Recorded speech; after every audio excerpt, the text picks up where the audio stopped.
नमस्कार दोस्तों, मैं अमन स्वागत करता हूं अपने इस YouTube चैनल पे।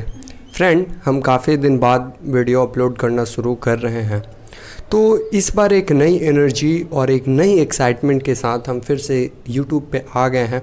और इस बार हमारा पूरा फोकस है कि आपको दुनिया भर की जो लेटेस्ट न्यूज़ हैं उनके पीछे का मेन रीज़न आपको एक इजी और सरल भाषा में आप तक पहुंचाने का, कि आप जानें कि वर्ल्ड लेवल पे जितनी भी चीज़ें चल रही हैं उनके पीछे का मेन रीज़न क्या है, और एक सबसे इजी और नॉर्मल लैंग्वेज में।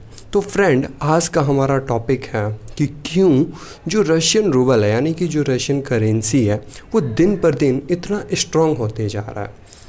तो फ्रेंड, इस चीज़ को आज हम डिटेल में एनालाइज करेंगे कि इसके पीछे का सबसे बड़ा रीज़न क्या है। क्या वेस्टर्न कंट्रीज़ ही इसके पीछे की रीज़न है, या वेस्टर्न सैंक्शन जो है वो इसके पीछे का रीज़न है।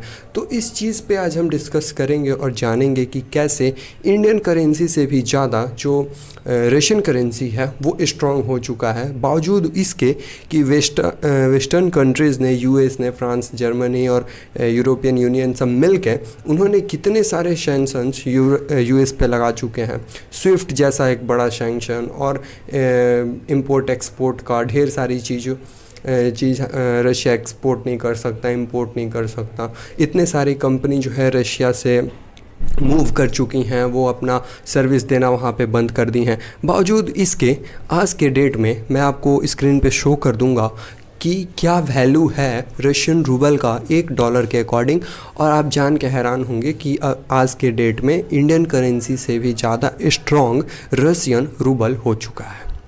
तो फ्रेंड, चलिए इस चीज़ को हम डिस्कस करते हैं कि ये हुआ कैसे, क्या रहा पुतिन का स्ट्रेटजी इसके पीछे।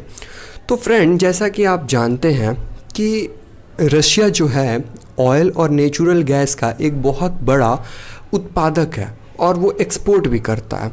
तो एक्सपोर्ट करता, और मैं आपको बता दूं कि जो यूरोप की कंट्रीज़ हैं और जो वेस्ट की कंट्रीज़ हैं लाइक फ्रांस और जर्मनी, ये बहुत बड़े बायर हैं ऑयल के और नेचुरल गैस से फ्रॉम रशिया, यानी कि रशिया पे उनकी निर्भरता बहुत ज़्यादा है। किस चीज़ के मामले में? नेचुरल गैस के मामले में और तेल के मामले में, क्रूड ऑयल के मामले में। तो अब रशिया ने दिमाग लगाया कि मेरा करेंसी तो ऐसे डूब जाएगा जब मैं एक्सपोर्ट ही नहीं कर पाऊँगा बहुत सारे जगह। तो पुतिन ने दिमाग लगाया और इस चीज़ को अनाउंस कर दिया कि नेचुरल गैस और ऑयल अगर कोई भी कंट्री रशिया से ख़रीद रहा है तो उसका पेमेंट वो रशियन रूबल में करेगा। इस चीज़ को आप डीप में समझिए कि इस अनाउंसमेंट से हुआ क्या। इस अनाउंसमेंट से ये हुआ कि अब अगर कोई कंट्री है लाइक जर्मनी, अब जर्मनी को नेचुरल गैस परचेज़ करना है। हम आपको बता दें कि सबसे बड़ा जो नेचुरल गैस का एक्सपोर्टर है रशिया, जर्मनी के लिए, वो है रशिया। ठीक है, यानी कि रशिया पे बहुत डिपेंड करता है जर्मनी। अगर रशिया नेचुरल गैस देना बंद कर दे जर्मनी को, तो वहाँ का अर्थव्यवस्था हिल जाएगा, वहाँ पे नेचुरल गैसेस की कमी हो जाएगी। तो अब हम आगे बढ़ते हैं अपने इस टॉपिक पे कि अगर जर्मनी को परचेज़ करना है रशिया से नेचुरल गैस, तो रशिया ने इस चीज़ को अनाउंस कर दिया कि हम तभी देंगे जब आप हमको रूबल में पेमेंट करेंगे।